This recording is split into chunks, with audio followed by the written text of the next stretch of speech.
The buyer was crying on the phone, not angry crying, not frustrated crying. The kind of crying that comes when someone realizes they've been pulled into something terrible, something they never saw coming. "Mr. Patterson, I need you to tell me the truth. Did you really sell me this car?" I was standing in my garage, staring at the empty space where my 1967 Shelby GT500 had sat for 32 years. The space where I'd taught my daughter to change oil when she was 12. The space where she'd done her homework on a stool while I rebuilt the carburetor.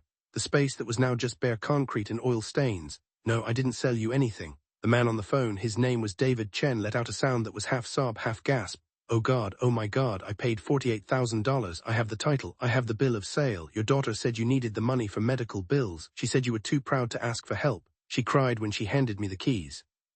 I closed my eyes. My daughter, Rebecca, 34 years old, marketing executive, made 6 figures, lived in a condo downtown that cost more per month than my entire mortgage. She'd called me broke. "Mr. Chen, where are you right now?" "I'm at a notary's office. I was going to register the car today, but the notary flagged the title. She said something looked wrong with the signature. She said I should call you before we go any further." "Don't move, I'm coming to you." I grabbed my jacket and my phone. Before I left, I stood in that empty space one more time. That car wasn't just metal and chrome. It was my father's car. He'd bought it new in 1967, driven it for 40 years and left it to me when he died. It was the last physical thing I had that connected me to him, and my daughter had sold it. She'd sold it, and she'd called me broke, and she'd told a stranger that I was too proud to ask for help. The notary's office was in a strip mall 20 minutes away. David Chen was waiting outside, pacing, holding a folder thick with papers. He was younger than I expected, maybe 40, with glasses and a nervous energy that made me feel tired just looking at him. "Mr. Patterson, that's me." He thrust the folder at me like it was burning his hands. "I'm so sorry, I had no idea. Your daughter seemed so genuine. She brought photos of you. She showed me pictures of you with the car. She said you'd restored it together. She said selling it was breaking your heart, but you needed the money." I opened the folder. The bill of sale was on top. Rebecca's signature was neat and confident. Below it, my signature, except it wasn't my signature. It was close, very close. She'd practiced, but I've been signing my name for 67 years. I know every loop, every angle, every inconsistent part of my handwriting that comes from a childhood injury to my right hand. This wasn't me. "Mr. Chen, did my daughter tell you anything else? Anything about why I needed money?" He nodded miserably. "She said you had cancer, prostate cancer. She said the treatments were expensive and you'd already burned through your savings. She said you were too stubborn to accept help from her, so selling the car was the only way she could make sure you got what you needed." I felt something cold settle in my chest. "I don't have cancer. I know that now. Oh God, I'm such an idiot. I should have verified. I should have called you." She had photos and she knew so many details about the car, and she seemed so genuinely upset about having to sell it. I thought I was helping. The notary came outside, a middle-aged woman with sharp eyes and a no-nonsense expression. "Mr. Patterson, I'm Linda Morales. I'm the one who flagged this. I've been a notary for 18 years. I see a lot of documents. This signature didn't sit right with me." She pulled out a magnifying glass and showed me the title. "See here, the pressure is inconsistent." "Your real signature," I pulled it from county records, "has a specific tremor in the downstroke of the P, natural aging of the hand. This signature is too smooth. Whoever forged this practiced, but they practiced when they were calm. Your real signature has the micro movements of someone who's been writing the same name for decades." I stared at the forgery. "What do I do?" Linda Morales crossed her arms. "You file a police report. This is fraud, clear cut. And you get a lawyer because this isn't just about the car. If she forged your signature once, she might have done it before." David Chen looked like he might throw up. "What about me? I paid for the car. I gave her a cashier's check. It cleared. Do I just lose everything?" "That's between you and her. But if this goes to court, you'll be a witness. Keep every document, every text, every email, everything." I turned to David. "I'm not going to let you lose your money, but I need that car back. It's not about the value, it's about what it represents." He nodded quickly. "Of course, I'll park it in storage. I won't touch it. Just please make this right." I drove home in silence. When I got there, I didn't go inside. I sat in my truck in the driveway and called my son Michael, 38, lawyer. He'd always been the reasonable one. "Dad, what's wrong?" "Your sister sold my Shelby." Silence. "What?" "She forged my signature, sold it to a guy for $48,000, told him I had cancer and needed money." "Dad, that's insane." "Rebecca wouldn't." "I'm holding the forged title right now. The buyer called me crying because the notary caught it." More silence. "I'm coming over." Michael arrived 30 minutes later with his wife, Jennifer. They both looked stunned. I showed them the documents. I told them everything David Chen had told me. Jennifer, who's a corporate investigator, went pale. "Tom, if she did this, she's been planning it. You don't just wake up one day and decide to forge your father's signature. This takes preparation. She had to study your handwriting. She had to create fake documents. She had to research buyers." Michael was pacing. "We need to check everything. Bank accounts, property records, credit reports. If she did this once, she might have tried other things." "Other things?" Jennifer nodded grimly. "Identity theft within families is more common than people think. Adult children with financial problems often target aging parents. They take out credit cards, they change beneficiaries. They transfer property, and they do it slowly over time so no one notices until it's too late. I felt sick. She makes good money. She doesn't need. Dad, do you know that for sure? When's the last time you actually talked to her about her finances? I couldn't answer that. Michael pulled out his laptop. We're checking everything right now. It took 2 hours. We started with my credit report. 3 credit cards I'd never opened. 2 had balances. 1 was maxed out at $15,000. The charges were for luxury goods, high-end restaurants, and a payment to a plastic surgery center. Michael's face was white. She's been using your identity for at least 18 months. Jennifer was on her phone pulling up property records. Tom, who's on the deed to this house? Just me. It's been paid off for 12 years. She turned her screen toward me. Look at this. 3 months ago, someone filed a quitclaim deed adding Rebecca Patterson as a joint owner. It's signed by you. I looked at the signature. It wasn't mine. She's trying to take your house. Michael stood up. We're calling the police now. This isn't just fraud. This is elder abuse. This is identity theft. This is systematic financial exploitation. She's my daughter. She's a criminal. I looked at him, my son, the one who'd never given me a moment's trouble, the one who called every Sunday, the one who brought his kids over to help me rake leaves every fall. What? If she's in trouble, what if something happened and she's desperate? Jennifer put her hand on my shoulder. Tom, people who are desperate ask for help. They don't forge documents and lie to strangers about their father having cancer. This is calculated. This is predatory. I called the police. The officer who came, Detective Sarah Morrison, was in her 40s with a direct manner that reminded me of my late wife. She listened to everything, examined the documents, and made notes with quick, efficient movements. Mr. Patterson, I'm not going to sugarcoat this. What you're describing is a felony. Multiple felonies, actually forgery, identity theft, fraud, possibly more depending on what else we find. Is your daughter aware that you've discovered any of this? No, good, don't tell her, not yet. We need to build the case. I'm going to need you to file formal reports. I'm going to need copies of everything, the forged title, the credit card statements, the property deed, everything. And I'm going to need you to be prepared for what comes next. What comes next? If this goes to prosecution and based on what I'm seeing it will, your daughter will be arrested, she'll be charged, there will be a trial, and you'll have to testify against her. I felt the weight of that settle on me. She's my daughter. I understand. But she's also someone who's been systematically robbing you for over a year. Someone who lied about you having a terminal illness to justify stealing from you. Someone who's not going to stop unless she's forced to stop. Michael spoke up. Detective, what should we do right now today? Document everything, pull all financial records, change all passwords, put fraud alerts on all credit bureaus, and most importantly, don't confront her, not yet. People who do this kind of thing when they're cornered, they either run or they escalate. We need to control the situation. After Detective Morrison left, I sat at my kitchen table with Michael. And Jennifer, I need to know why. Dad, I need to know why she did this. What changed? What happened? Jennifer pulled up Rebecca's social media on her phone. Look at this. It was Rebecca's Instagram, photos from the last 2 years, European vacations, designer clothes, expensive restaurants, a new BMW, posts about spa weekends and first-class flights and VIP concert tickets. How much does she make? Michael shook his head. Even at 6 figures, she can't afford this lifestyle. Not legitimately, so she's been funding it with my identity. And probably other people's. Dad, people like this don't stop at one victim. We need to warn anyone else she might have access to. Does she have keys to your house? Yes, change the locks tomorrow and install cameras. We need to document if she tries to access the house without permission. That night I couldn't sleep. I kept thinking about Rebecca as a little girl, how she'd sit on my lap while I read to her. How she'd make me birthday cards with crayon drawings of our family. How she'd cried at her mother's funeral and held my hand so tight I thought she'd break my fingers. When did that girl turn into someone who could forge my signature, who could lie about me having cancer, who could steal my father's car? The next morning I had the locks changed. The locksmith, an older guy named Frank, asked if I was having security issues, something like that. Let me give you some advice. Get cameras, good ones, inside and outside, and get a safe for your important documents. You'd be surprised how many people I see who get robbed by people they trust. I'm not surprised anymore. I installed cameras that afternoon, front door, back door, garage, driveway. Michael helped me set them up on my phone so I could monitor them remotely. 2 days later, Rebecca showed up. I was in the garage, staring at the empty space again when I got the phone alert. I pulled up the camera feed and watched her try her key in the front door. When it didn't work, she tried the back door. Then she stood there confused and called someone. I couldn't hear the conversation, but I could see her gestures getting more agitated. She hung up and walked around to the garage. She tried to lift the door manually. When it didn't budge, I'd locked it from the inside. She peered through the window. I stepped out of the shadows. She jumped. Dad, Jesus, you scared me. What are you doing here, Rebecca? I came to visit. Why didn't my key work? I changed the locks. Why would you change the locks? I looked at her, really looked at her. Designer jeans, expensive boots, a handbag that probably cost more than my monthly grocery bill. Where'd you get the money for all that? She blinked. What? Your clothes, your car, your lifestyle. Where'd you get the money? I work, you know I work. You make good money, I know, but not that good. Her expression shifted, just slightly, a hardening around the eyes. Dad, what's this about? Where's my car, Rebecca?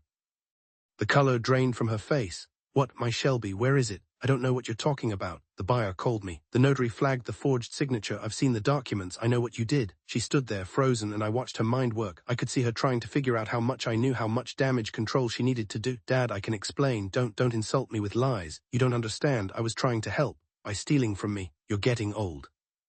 You don't need that car. You barely drive it. I thought I could sell it and use the money to make sure you were taken care of. By forging my signature. By telling the buyer I had cancer. Her face crumpled. Someone must have lied to you. I would never. I have the documents, Rebecca. I've filed a police report. I've talked to a detective. I know about the credit cards. I know about the house deed. I know everything. She went very still. You called the police on me. What did you expect me to do? I'm your daughter, and you're a thief. She stepped back like I'd slapped her. I can't believe you'd do this to me. I'm your daughter. I'm family. Family doesn't steal. Family doesn't forge documents. Family doesn't lie about terminal illness. I needed that money. There it was, the truth. Not you needed it. Not I was helping you. I needed it. For what? That's none of your business. It became my business when you started using my identity to fund whatever it is. She was shaking now, but not with remorse, with rage. You're pathetic, sitting in this house, obsessing over that stupid car, living in the past. Mom's been gone for 8 years and you act like she just died yesterday. You don't do anything, you don't go anywhere, you just exist. At least I'm living on stolen money. I deserve that life. I work hard, I've earned it. Then earn it with your own name. Your own credit, your own money. She laughed. It was an ugly sound. You don't get it. You're from a different generation. You think hard work matters. You think playing by the rules matters. It doesn't. The only thing that matters is results, and I get results. By being a criminal. By being smart. Rebecca, you're going to jail. She smiled. Actually smiled. No, I'm not, because you're not going to let that happen. You love me too much. You're weak. You'll drop the charges. You'll forgive me. You always do. When have I ever had to forgive you for something like this? Are you kidding? You've been bailing me out my whole life. My credit card debt in college, my car payments when I lost that job, my security deposit when I broke that lease. You always step in, you always fix it, because that's what you do. You're the dad, you clean up my messes. I felt something break inside me. Get off my property. Dad, I'm not your dad, not anymore, not after this. You're trespassing. Leave before I call the police. She stared at me for a long moment, then she pulled out her phone. Fine, but this isn't over. I'll tell everyone what you did. I'll tell them you're an abusive father who's trying to have his own daughter arrested. I'll ruin you. You can try. She left. I stood in my driveway shaking and watched her drive away in that BMW I'd never asked about. Michael came over an hour later. Dad, are you okay?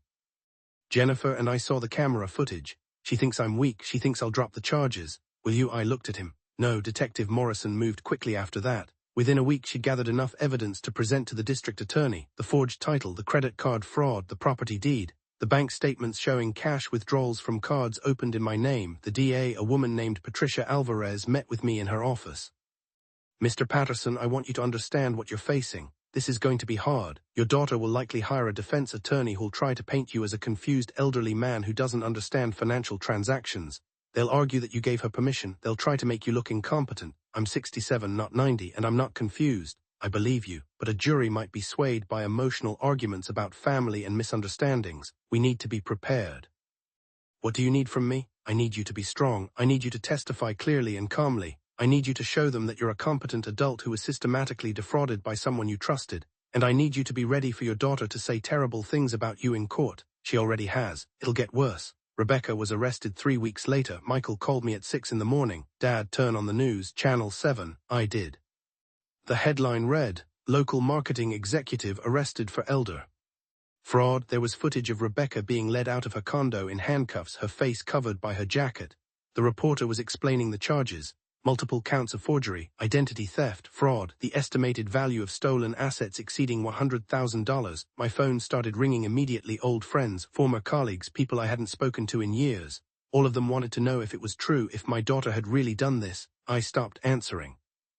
The arraignment was scheduled for 2 weeks later. Michael went with me. Rebecca showed up in a conservative suit with her hair pulled back, looking nothing like the woman who'd stood in my driveway and called me weak. Her lawyer, an expensive-looking man named Gerald Hoffman, argued for bail reduction. He painted Rebecca as a devoted daughter who'd made some questionable financial decisions, but posed no flight risk and had strong community ties. The prosecutor countered with the evidence. The systematic nature of the fraud. The forged documents, the lies, the manipulation. The judge set bail at $100,000. Rebecca paid it. I found out later she'd borrowed it from her boyfriend, a hedge fund manager named Preston who apparently had money to burn. The preliminary hearing was worse. Gerald Hoffman was good, very good. He made everything sound like a misunderstanding. He suggested that I'd given Rebecca permission to handle my finances. He implied that my memory wasn't what it used to be. He painted a picture of a well-meaning daughter trying to help an aging father who couldn't manage his own affairs. Patricia Alvarez destroyed that narrative with documents. She presented the forged signatures alongside my real signatures. She brought in a handwriting expert who testified that the forgeries were clear and deliberate.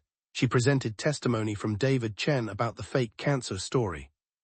She showed the credit card statements with charges that had nothing to do with my care. By the end, even Hoffman looked tired. The judge ruled that there was sufficient evidence to proceed to trial. That night Rebecca called me. I almost didn't answer.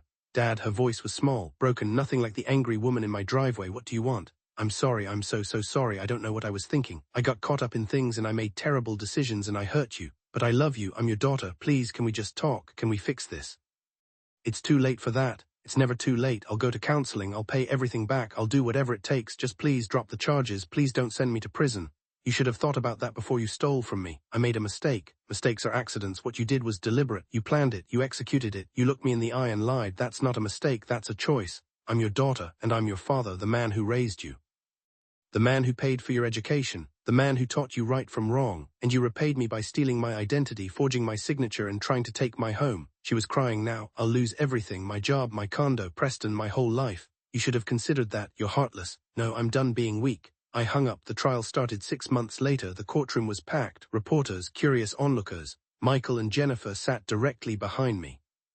I didn't see Rebecca until she walked in with her legal team. She looked thin, tired. Her expensive clothes had been replaced with a simple navy suit. She didn't look at me. The prosecution presented their case over 3 days. They called David Chen, who testified about the fake cancer story and the forged documents. They called the notary, who explained how she'd caught the forgery. They called the handwriting expert, who demonstrated the differences between my real signature and the forgeries. They called investigators who traced the credit card fraud. They showed purchase records, surveillance footage from stores, even social media posts where Rebecca had bragged about her luxury lifestyle. And then they called me. I walked to the witness stand with my heart pounding. I put my hand on the Bible and swore to tell the truth. Patricia Alvarez stood. Mr. Patterson, can you describe your relationship with your daughter prior to these events? I loved her. I trusted her completely. I never would have imagined she'd do something like this. When did you first become aware that something was wrong? When a man named David Chen called me crying, telling me he'd bought my car from my daughter, but the notary flagged the signature as forged. What did you feel in that moment? Confused, then betrayed, then angry. Have you had any communication with your daughter since discovering the fraud? Yes, she came to my house after I changed the locks. She denied everything at first.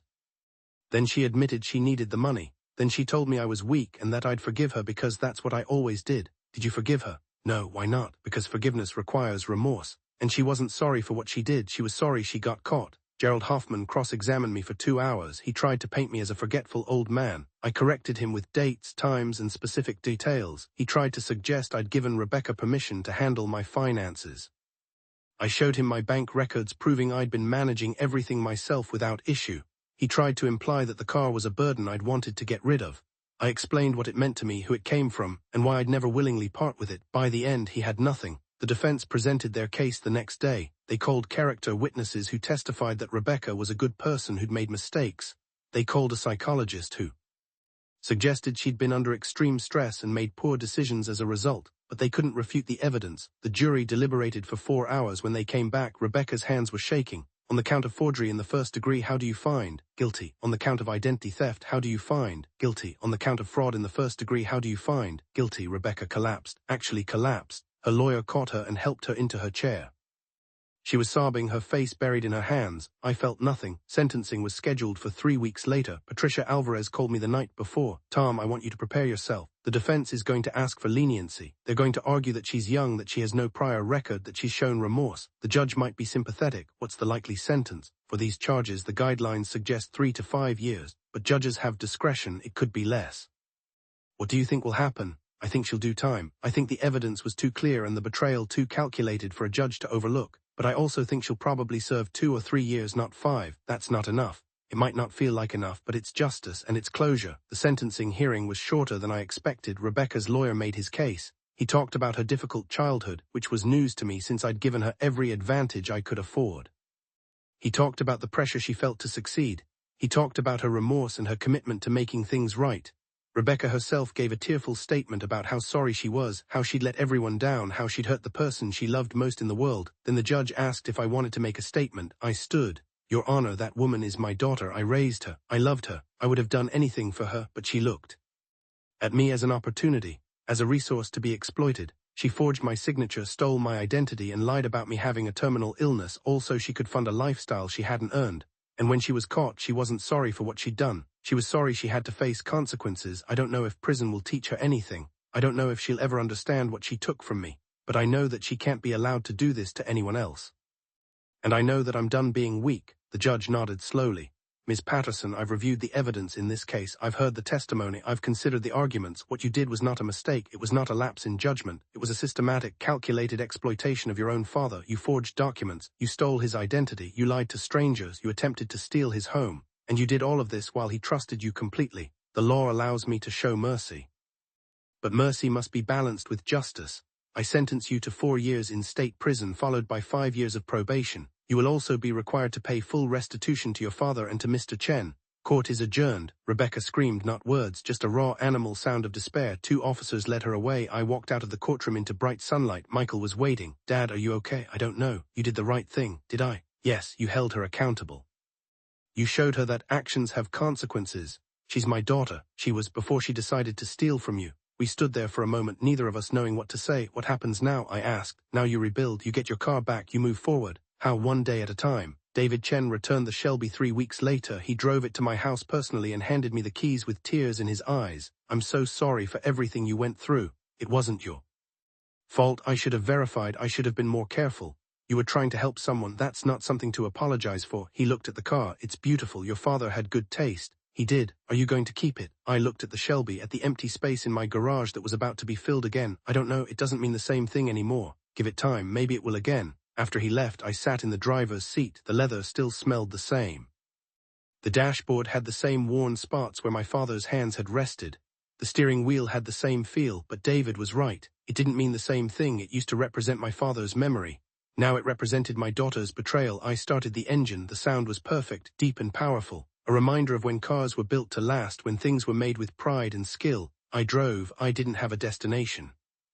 I just drove through my old neighborhood, past places I'd lived, past the park where I taught Rebecca to ride a bike, past the ice cream shop where we'd go every summer. Everything looked the same, but nothing felt the same. When I got home, Michael was waiting in my driveway. I saw you drive past, figured you'd come back here. It's still my house. For now. I looked at him. What does that mean? Dad, you're 67. You're alone in a house that's too big for one person.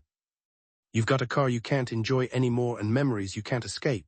Maybe it's time to think about a change. Selling or downsizing, moving closer to me and Jennifer, starting fresh somewhere that doesn't remind you of everything that happened. I've lived here for 38 years. I know, but holding on to the past isn't the same as honoring it. I thought about that for a long time. A month later, I put the house on the market. It sold in 2 weeks to a young couple with a baby. They loved the neighborhood. They loved the big backyard. They promised to take care of it. I sold the Shelby too, not to just anyone, to a collector who understood what it was, who promised to restore it properly and keep it running, who understood that some cars are more than just machines. I took the money and bought a condo near Michael's place. 2 bedrooms, modern kitchen, no garage but a covered parking spot that fit my truck just fine. I gave most of my father's tools to Michael. I kept a few.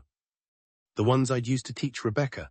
The ones she'd held in her small hands while I showed her how to change spark plugs. I kept those to remember what I'd lost. 6 months after the trial, I got a letter from Rebecca. It came from the prison. Her handwriting on the envelope. I almost threw it away, but I opened it. Dad, I know you probably don't want to hear from me. I know I don't deserve your forgiveness, but I need you to know that I understand now. I understand what I took from you.